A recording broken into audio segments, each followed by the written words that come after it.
Hi there, many thanks for joining us. It's The Sweet Spot, the Racing Post's weekly golf show with Bruce Millington and Steve Palmer, looking ahead to the second major of the year. The US PGA Championship takes place this week and dominates the show. Before then, we'll look back on 4 tournaments last week, which had varying degrees of drama. I must say, there was a lot of really good golf last week. Did you enjoy the golf, would you say, or how did it leave you feeling? No, I didn't enjoy the golf. I came down, crashing back down to earth last week after a couple of weeks of highs. Got a speeding ticket on the Wednesday that came through the post. So I lost money before the golf had even started. And then the golf didn't really go my way. How fast were you going? I was doing 14 or 30, which I'm not proud of. But I will be suitably punished for that. Don't you worry. Can you go on a speed awareness course, or have you already been on one? Already been on one in the 3-year thingy, Bobby. So that is points and fines. But I deserve to be punished for that. I apologise to all other road users. Good man. Okay. Well, if you do enjoy the Sweet Spot, don't forget to like, subscribe, share, and comment. And what's your main comment on last week's golf? Can I start the bidding with what a brilliant tournament the Byron Nelson was? A really, really good finish. Mystery right up to the end, some great human interest stories, and fair play to Jason Day, who ended his drought. If you backed him at 16-1, well done.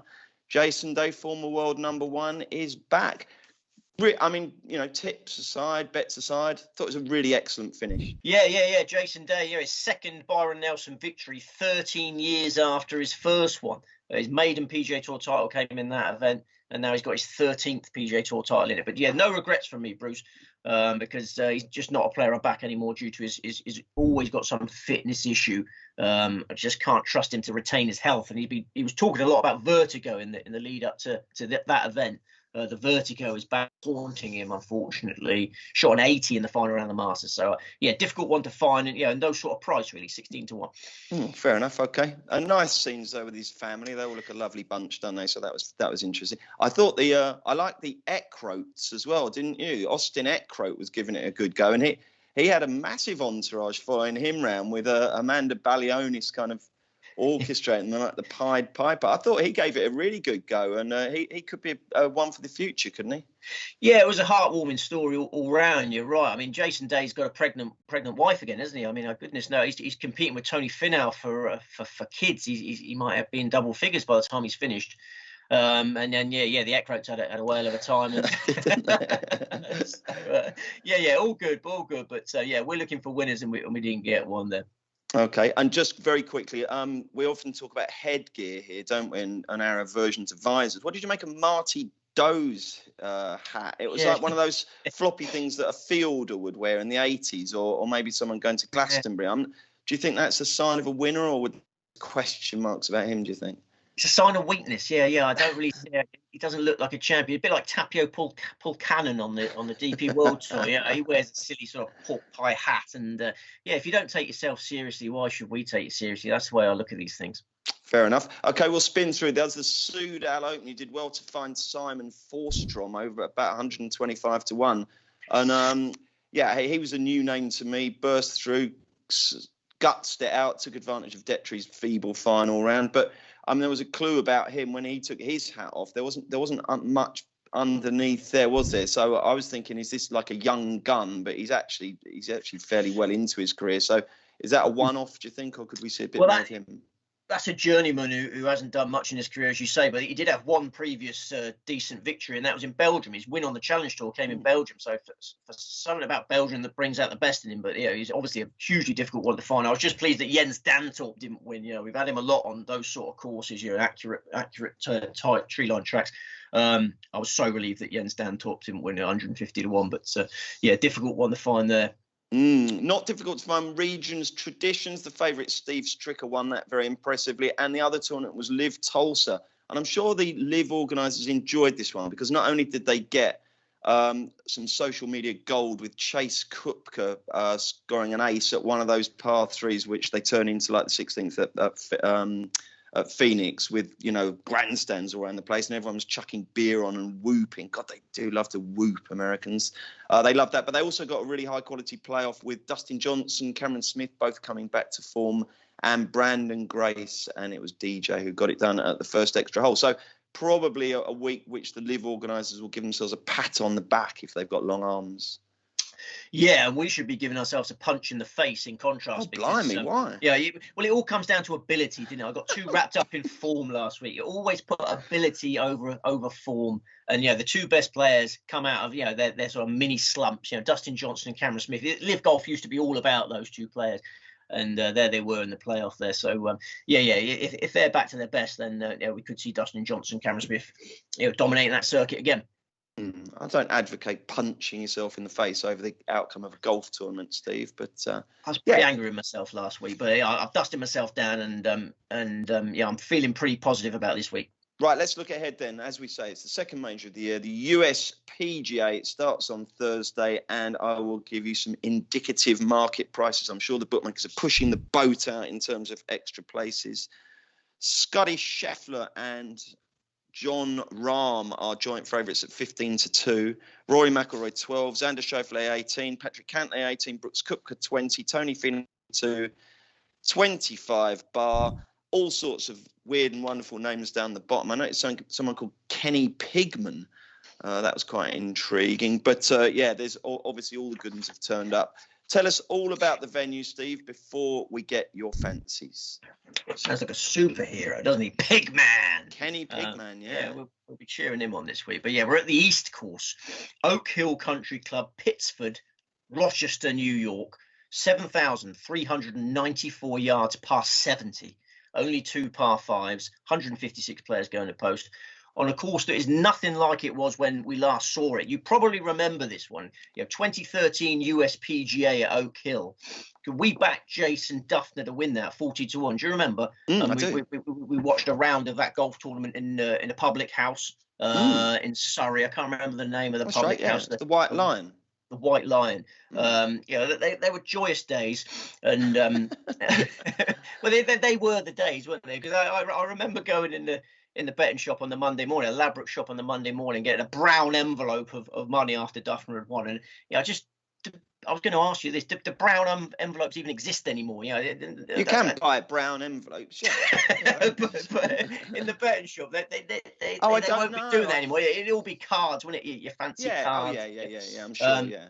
I haven't been fortunate enough to collect a wad of notes from a betting shop in many a year, so I can't really tell you. But I think the brown envelope days are behind us, and the Jason Duffner winning the US PGA days are behind us. This is a totally different golf course. I could go through all the tournaments they've had at this golf course. I'm not going to bother, because just don't bother looking at them. This is a new golf course redesigned. In what sense? What have they done? They've uprooted and destroyed virtually thousands of there's about 600 trees gone. When Andrew Green, the fellow that redesigned it, he's asked the question, how many trees did you take down? He hasn't got an answer. It was so many. It's getting on for 1,000. Andrew Green is this sort of young stud of the course design game, and he's making a bit of a name for himself, and he's done a really good job on this. He's made much more space off the tee. It used to be a tight tree line, Jason Duffner style track. Accuracy off the tee. Now, much more room to maneuver off the tee, but the rough's really juicy. The bunkers are very, very penal if you find them. But I think approach play is the key now. The approach shots are really difficult. Trouble left, trouble right. You have to be straight on approach, and you're coming in with long irons for a lot of them. It's just a difficult test. I think if you get to 10 under par, you've got a good chance of being the champion. Wow. He's going to have all sorts of eco warriors on his case if you start chopping down 600 trees just to make a golf course a bit different, isn't it? That's one green that the eco warriors won't like, isn't it? I think it is possible to uproot a tree and move it, though, isn't it? Maybe they sent them off to... No. You just plant new ones. To be fair, I mean, the cutting down of trees is obviously not good, but you can replant more, can't you? And then the world's a better place. Hopefully. You can make a lot of good wardrobes out of the ones you do chop down. Exactly. Other things. So we're going to get very chilly. I must mention how chilly it's going to be the opening morning. Very, very cold opening morning. And don't expect many birdies on that first morning. Gets a bit warmer in the afternoon. On Friday, it's going to be very windy, warmer but windier. And then we get a mixture of sunshine and clouds over the weekend, and moderate breezes. So it's unsettled weather forecast. And as I say, I think 10 under is a competitive mark. Righty ho, without further ado, how many selections have you got, Steve? 4. Brilliant. Who is the headline tip this week? Hasn't caused technical problems, has it, producer Will? Sometimes that destroys our audio. Are we okay? I think we're okay so far. Yeah. The number one choice is Tony Finau at 22-1, who relishes difficult major setups like this one. He finished 14th on his major debut in the 2015 US Open. He's had 10 top 10 finishes in majors. He's got a top 5 finish in each of the 4 majors. He was 4th in the 2020 US PGA. This is a fella clearly ready to win his first major this week. Over the last 10 months, he's made this transition from regular nearly man to prolific champion. He turned pro in 2007. Going into July last year, he had only 2 PGA Tour titles, which was disappointing for a man of his talent. Then he's developed this killer instinct. In his early 30s, he's found this steel, and he's now got 6 PGA Tour titles, much more trustworthy in contention. The latest win came at the end of last month in the Mexico Open. He went up against Jon Rahm. Rahm threw the kitchen sink at him. Saturday 61, it looked like the world number one was going to get yet another trophy. But Finau rallied impressively against it, beat Rahm by 3 shots in that duel. Confidence coursing through the veins of Big Tony. We mentioned how important approach play is going to be this week. Finau is top of the PGA Tour strokes gained on approach statistics. He's long enough off the tee to handle this long past 70. He's played 12 tournaments this year, finished no worse than 31st place in any of them. And he's got that mutual love with the New York galleries as well. I think the New York galleries will play a big role this week. He finished 5th in the 2018 US Open in New York. He won the 2021 Northern Trust in New Jersey. You know, the New Yorkers love Big Tony. Big Tony loves the New Yorkers. I think it's going to be joyous scenes on Sunday when he lifts the Wanamaker Trophy. Oh, that would be good. Excellent. Yeah, because he'll have his family all around him, as he always does. Brilliant. Love that. Tony Finau is the top tip. Who's the second one? Another really solid each-way bet. Now 18-1, still a fair price. Xander Schauffele. It's major time. As you mentioned, the each-way terms are great. Get your selection in the thick of things on Sunday. You essentially secure a free win bet. Finau and Schauffele, so likely to be there or thereabouts on Sunday. Such consistent operators. Since winning the Zurich Classic Pairs event alongside Patrick Cantlay last year, Schauffele has just been in rock solid form. He won 3 tournaments on his own last year: Travellers Championship, JP McManus Pro-Am, Scottish Open. He's had 20 top 20s in his last 24 events. So consistent, all-round class. Like Finau, Schauffele has got 10 major top 10s on his CV. He was 2nd in the 2018 Open, 2nd in the 2019 Masters. And in the 2 recent US Opens in New York, he was excellent. 6th in 2018 at Shinnecock Hills, 5th in 2020 at Winged Foot. He's finished in the top 15 in the last 4 majors. So both of these main tips, building towards that first major victory. And I think one of them's going to get it on Sunday. Approach play stats, all important for me. Schauffele is 5th on the PGA Tour strokes gained on approach. And definitely got the steel for the heat of battle on a Sunday, you reckon?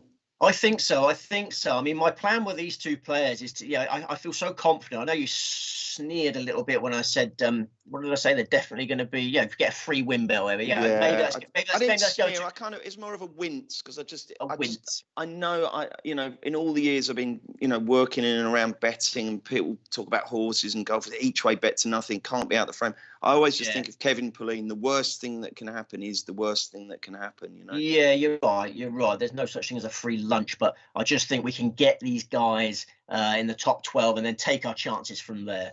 Perfect. Yeah. Nice one. Okay, Steve, who else have we got? Who's the number 3 tip?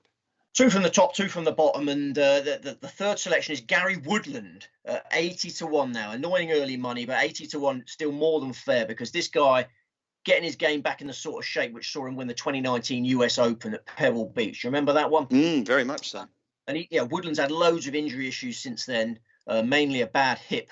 But he's got full fitness again now, swinging with confidence. His tee to green stats recently are really eye-catching. I think he could easily win major number 2 on Sunday. Over the last 6 months, the old Woodland has returned. 9th at Riviera in February, 14th in the Masters last month, 14th at Quail Hollow last time out. And we know he can be a threat in the USPGA. He was 6th in the 2018 USPGA. He was 8th in the 2019 USPGA, which was in New York. This season, look at his stats. 10th on the PGA Tour for strokes gained off the tee, 10th for strokes gained on approach.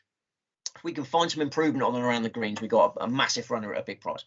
Okay. It would be ironic, wouldn't it, that a course that's had so much woodland removed, if woodland was to win it, wouldn't it? Oh, blimey, yeah, I can just imagine you and Murray talking, using that one on Sunday. I'm not sure he would. He might use Gary Woodland's middle name, like he likes to do that, doesn't he? When they nail the winning part, he's like, Nicholas Alexander Faldo is your major champion. Okay, dokes, and we've got one more, haven't we? Who's this? It's Ricky Fowler. Keeping the faith. Yeah, I'm convinced Ricky Fowler is going to lift silverware this year. I don't see why it can't be the Wanamaker Trophy. 70-1 best now. I mean, as I say, he's getting back to his best. And let's not forget his best. It got into world number 4. Fowler has improved in all departments this season. Butch Harmon's got him swinging with freedom again. And he moved back inside the top 50 of the world rankings last time. Significant to get back in the top 50 of the world rankings. He was 14th in the Wells Fargo when we were on in for that. That was Fowler's 8th top 20 this year. 8 top 20s this year, 13th at Sawgrass. He beat John Rahm in the match play. He's ready to contend for the biggest prizes again. And listen to this, fully digest this. If you forget how good Fowler was, 8 top 5s in majors, 8 top 5s in majors, including 3 second places. And even during his slump, he was 8th in the 2021 US PGA. So 2 years later, he tees up in the same event, bursting with much more self-belief. And I'm really quite excited about this week. I because all of my 4 selections are such good eggs. They're really popular for good reasons. I mean, I'm a ruthless punter. I would back Vladimir Putin to win a golf tournament if I thought he was going to win. I don't care if I hate all the players I back. It's all about just who I think's going to win.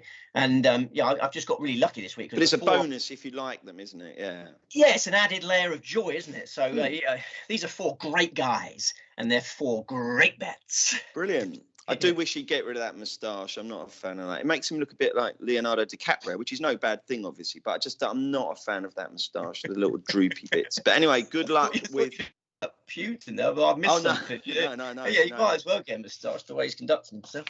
No, Ricky Fowler. But okay, well, should we have a little word on the market leaders? We've still got the it's a big 2 really, and then a third, isn't it? Scheffler and Rahm are joint favourites. Scheffler a little bit disappointing if you backed him last week. I know he was only prodding around trying to get himself ready for this week, but that putter was as cold as ice, wasn't it? Yeah, and the weather wasn't nice, was it? I don't think it was a particularly pleasant warm-up event for him. And that lack of putting confidence, it was cemented last week. It's been going on for a long while now. But it's not stopped him winning tournaments, is it? The fact he won the Players' Championship by half the track, he won at Sawgrass by half the track, putting like you or I.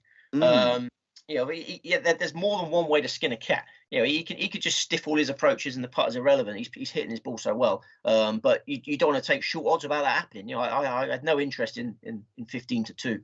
Big Johnny Rahm. Again, price 15-2. Bookmakers giving nothing away there, and I just wonder whether those sensitive ears might return. Augusta is the most filtered crowd in golf. It was easy for him to focus there. And nobody's going to upset you there. The rowdy New York crowd is a different kettle of fish. And I thought it was noteworthy that Rahm has missed 4 cuts in his entire major career, and 2 of them have come in New York. So, are they going to get in his ear a little bit and upset him? Entirely feasible. Again, it's just a small doubt that for a 15-2 shot, you don't want any. Okay, it would take not necessarily a brave man, but you are taking a bit of a leap of faith with Rory at the moment, aren't you? 12-1, is that veering towards backable?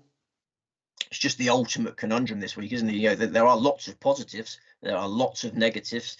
Get them all in the melting pot and see whether you want to take 12-1. I don't want to take 12-1.